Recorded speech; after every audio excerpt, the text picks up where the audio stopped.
writers and illustrators. It's episode number 51, and my guests for the day are Menaka, Raman, and Varsha Seshan. Welcome. Hi, thank you for having me. It'll be a lot more fun with two guests. Definitely. Yeah, thank you. Varsha, quickly tell us what your book is all about. Okay, so I'm going to tell you about Dhara's Revolution. It's a book about a girl called Dhara who's a little fed up with the fact that her school makes all the decisions for the children in the school, but still calls them the future citizens. And she has a very cool teacher called Chandra ma'am. And Chandra ma'am keeps telling them, do something revolutionary. And she says, well, I want to do something revolutionary. And her revolutionary, and in fact her whole school, to vote for a representative from class 4. And that's something that charges the whole school up and gets things moving, but it also brings a lot of challenges to the forefront. Menaka, what about yours? Okay, so can you see that? Oh no. Yeah, hold that. Yeah, that's a perfect question. Okay. How to reach Mars and other impossible things, which I've written, and it has some really fun illustrations in it by the amazing Rajiv Vai, who is very curious and full of all sorts of questions. And when people don't have answers for her questions, she likes to go off and look for those answers herself. And one of the questions that she has in this book is about women being scientists. And she finds a very friendly, knowledgeable physicist at ISRO on a class trip, who kind of takes her, answers all her questions very patiently, and also explains to her about the Mangalyaan mission. So at the heart of this book is a story of India's Mangalyaan mission and the scientists who worked on it. Can you please repeat the character's name? I think, you're talking about Rajiv Vai, the screen and Rabia. And then it kind of... Okay. So yeah, the book is illustrated by Rajiv Vai, and the character at the heart of this book is a very curious girl called Rabia, who's full of questions. Yes, nice. So the reason I decided to have both of you is I found two common things. And my first question is, teachers are facilitators and harbingers of change in your books. So Varsha, would you like to tell more about this? Yes, teachers are at the center in some ways, but I think they're at the center also because they give children agency. It's not just the fact that there is a teacher at the center. She doesn't make the decisions. She just keeps telling her class to do something different. She asks them what makes them angry. And it's finally the children who do something, but the teachers foster the atmosphere. They're the ones who create a space for the children to think out of the box, to think differently, to come up with new ideas. Her name Tanvi Bhatt, excellent illustrator. I'm so happy with her work right through. So I'm a writer who doesn't interfere with illustrations at all. So I didn't write to her until the book was ready. And that's when I told her I really love it. And she especially loves Chandra ma'am, who's the lead teacher here. And Chandra ma'am is special because she gets the children to think, and more than that, to act. Menaka, what about the teacher in your book? Oh gosh. Okay, so the teacher who kind of sets things in motion in this book is Madhu sir, if you can see him over here in his yellow shirt. And Madhu sir is Rabia's science teacher. And the reason why she likes him so much is because he also has lots and lots of questions for her class. And he's always asking them questions, and he never minds answering the students' questions. And Madhu sir poses a question to the class, which really kind of sets things in motion. And that is, what does a scientist look like? And that's really what gets Rabia thinking. And when she brings, and it's an assignment that he gives to the class, and he wants them to draw a scientist and not tell him what a scientist is and what they look like. So when she brings her homework the next day to school, she finds that there's something which kind of sets her home, leads her to ask this question, can women be scientists? So yeah. So I think especially in all subjects, right? I think it's really teachers' own curiosity and asking questions to students, and also creating that environment in classrooms where students feel they can ask questions to their teachers and not feel like they have to hold it inside. I think it's so important. Another thing I found common in both your books, is the emphasis on collaboration. It's important that you hold your own, collaborate, and work towards a single mission. Menaka, your thoughts? Yeah, I think for ISRO and or even pull off a mission like Mangalyaan or even the recent Chandrayaan 3 or Aditya, it is all collaborative work. I mean, we might see the head of ISRO, or we might see a few scientists being talked about in the newspapers and interviewed. But it's not the work of just one person or a team of 5 people, right? It is the work of thousands of people across organizations across the country who are all working together with a common goal in mind. So it was really important, even though we were kind of highlighting the work of a few scientists here, because the theme of the book is about women, gender, and science. So yes, there are a few scientists whose work is kind of called out and whose names are called out to kind of drive home the point that this is a collaborative effort, and knowing how to work with other people is just as important as being good at maths and solving problems and getting everything right and drawing designs for the rockets. And that's something that Dr. Mary, who's a scientist in the book, tells Rabia, that it's just as important knowing how to get along with other people as it is to be good at what you do. So yeah. Varsha, I found interesting. Sorry, lovely question, Shamala. I think listening to Menaka makes me think, yes, there is something so strongly that links these two books. Yeah. So, there's something which struck me about your character, Dhara. She says, we can't make decisions about things that concern us. Makes me angry. And I thought that, that statement kind of resonated with the child in me and the adult as well. So, any thoughts on this? I think that's something that gets us angry very often, the fact that we don't have a complete say in decision making. And I remember attending an author session with Catherine Applegate. And one of the things that she spoke about when she was talking about the writing process is that when she's stuck for ideas, she thinks about what makes her angry. So what is a great starting point for a story. But for me, it's actually a lot more than that as well, because yes, it's a great starting point for a story. Because if I think what makes me angry or what makes a child angry, often it is the fact that things are not in your control. And the question there for me would be, is it possible to bring these things into our control? Is it possible?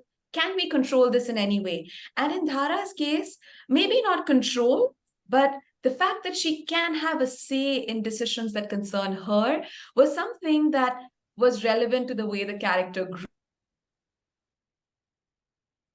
grew, but she still doesn't have a say in it.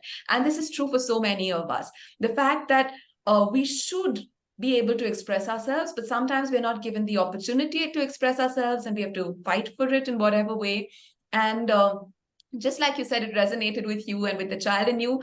It, for me, perhaps started with that question which Catherine Applegate asks, what makes you angry?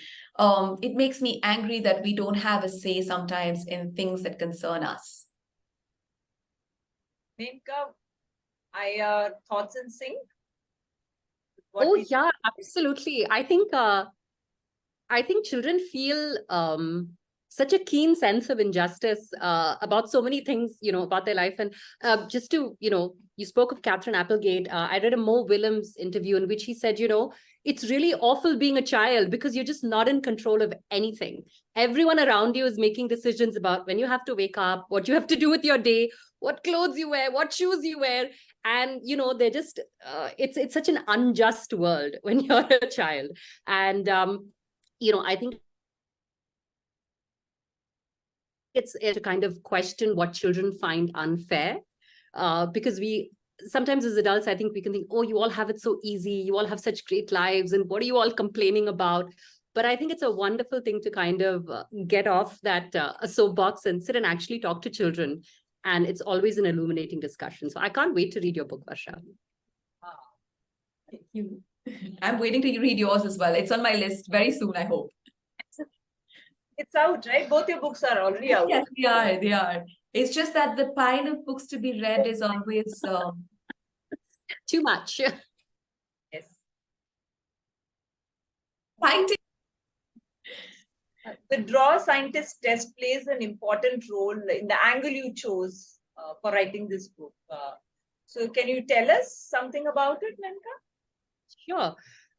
So a couple of years ago, I wrote a book called Topi Rockets from Tumba, which was about India's first, rocket launch back in 1963. And when I was researching that book and I was trying to kind of talk to people and things like that, and just kind of, you're giving notes to the editor and illustrator and saying, so in one scene, there are scientists walking around. They're all getting off this bus in Tumba and they're all walking around. And I wondered, I said, should there be women in this scene? Should there be women? Tell the illustrator that. And so I tried really hard to kind of find out. And I finally spoke to someone whose father was working in Trivandrum, in and around this project in the 60s. And I found this person through Twitter. And then they said, actually, no, there weren't that many scientists. There probably were no women working on this project at that time in the capacity of a scientist. And I found that interesting also because, there had been so much said and written about the women of ISRO. I think for me, that was just very interesting, that shift from, possibly no scientists back in 1963 to where we are today. And also the fact that that photograph after Mangalyaan was successfully launched and inserted into Martian orbit of all these women at ISRO celebrating and hugging each other and putting a thumbs up. It's this iconic photograph that really made waves, not just in India, but around the world. I think for the simple fact that that isn't what we expect scientists to look like. They were in their saris and so much was written about what they were wearing and the flowers in their hair and all of that. But it just showed like our own kind of internal bias. When we think of scientists, what do we think about? So I found that interesting. And of course, I then remembered that I had read about the Draw a Scientist test, which is a test that's been conducted since the 70s, I think, mostly children, to draw a scientist. And I think in the earliest iteration of the test, the very first test, I think there was like a minuscule number of children who drew women. And it was, most of them drew white men in white lab coats, with like a beaker in their hand. But what they found is that in the last 20, 30 years of repeating the test, that number of women scientists has increased and more women scientists are being drawn. And that change is also driven by young girls themselves. So, all of this was just so interesting. There needs to be representation of what we want our children to know and believe. And with very young kids, that is, of course, in the books they read, what they watch on television, things like that.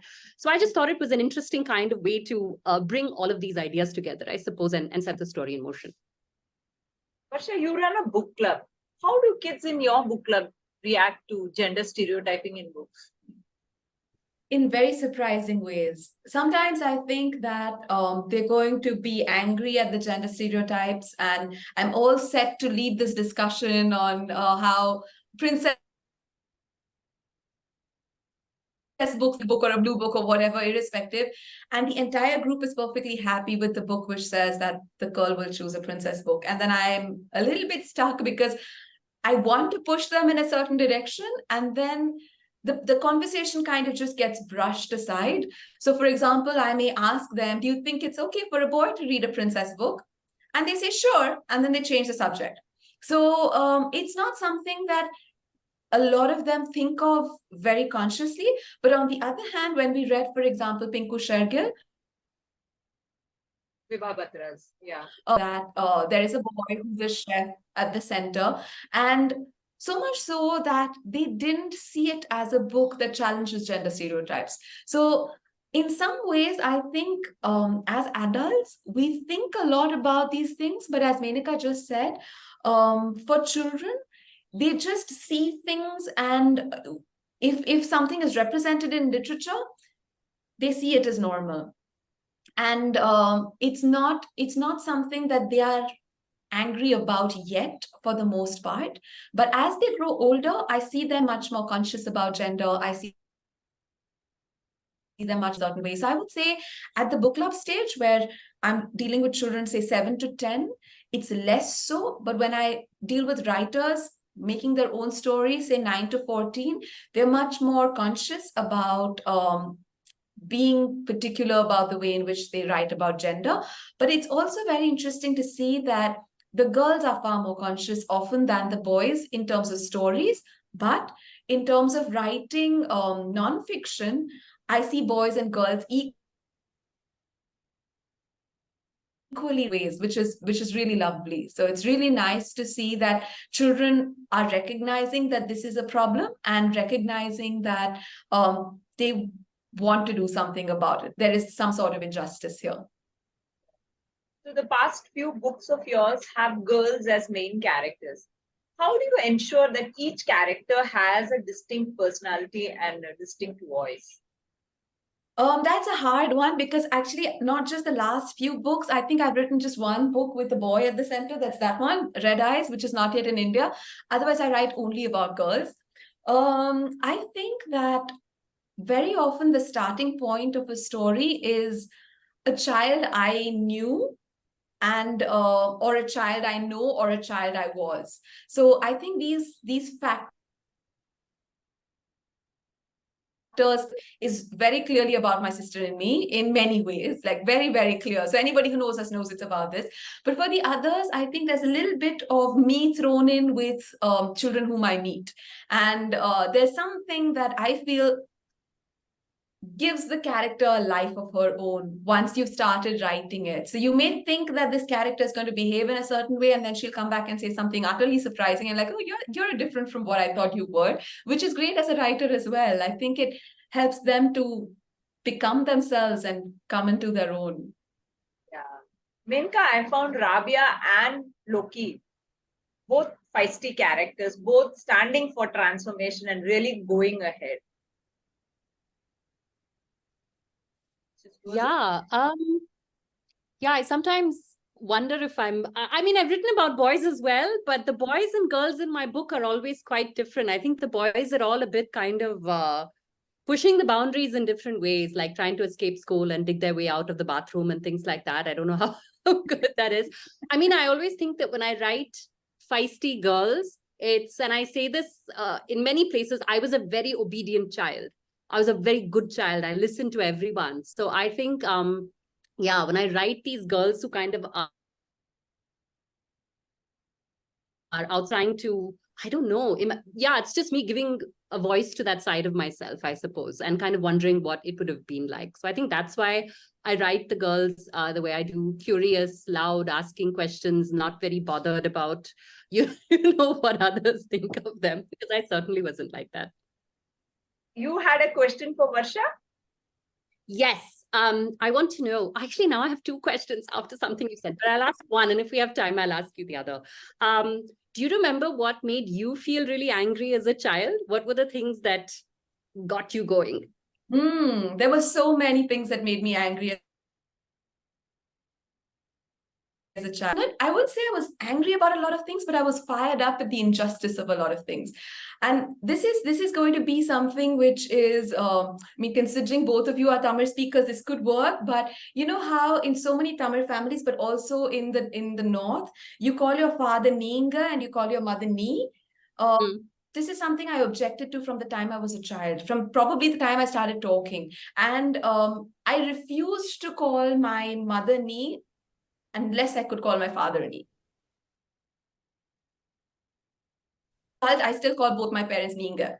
So it just comes down to that. So there were just so many things which got me angry, and I don't know where these thoughts came from sometimes, because in some ways my sister was just like, let's go with the flow, let's just do this. If they're saying knee, we say knee, go ahead. Like, what's the big deal? But I think these things, that they were these smaller things which got me angry. I also got angry when I saw an animal. You know, all children, there's a very special bond between animals and children, and if an animal is in pain, I would be upset, and all of that. So there were lots of things that got me fired up in Menaka, even though that's not part of the conversation. I think I was like your sister. I was very go with the flow. And I think I only really became angry in my 20s and remain to be so today. I think I only learned that I could be angry about things very late in life. So How about you, I Kamala? Yeah, how about you? Yeah, me too. Go with the flow. That's I moved a lot. So it was always about fitting in, just don't don't rock the boat. Jaise chal raha hai, वैसे ही चल. And I agree with Menka. I discovered that I could open my mouth and ask for things or say that, listen, I have a problem. Because I think we're tuned for a major part of our childhood.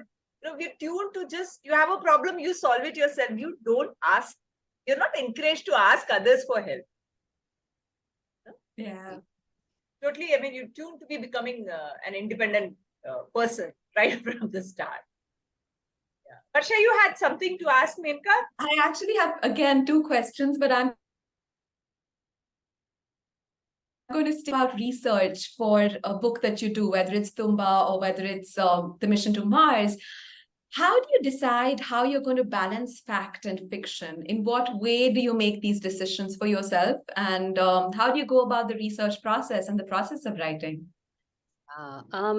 So I think I always say, like, I have full admiration for people who write nonfiction, because it just must be so hard. And I think the reason I stick to fiction is I can just make up whatever I want, right? I can just write whatever I feel like writing.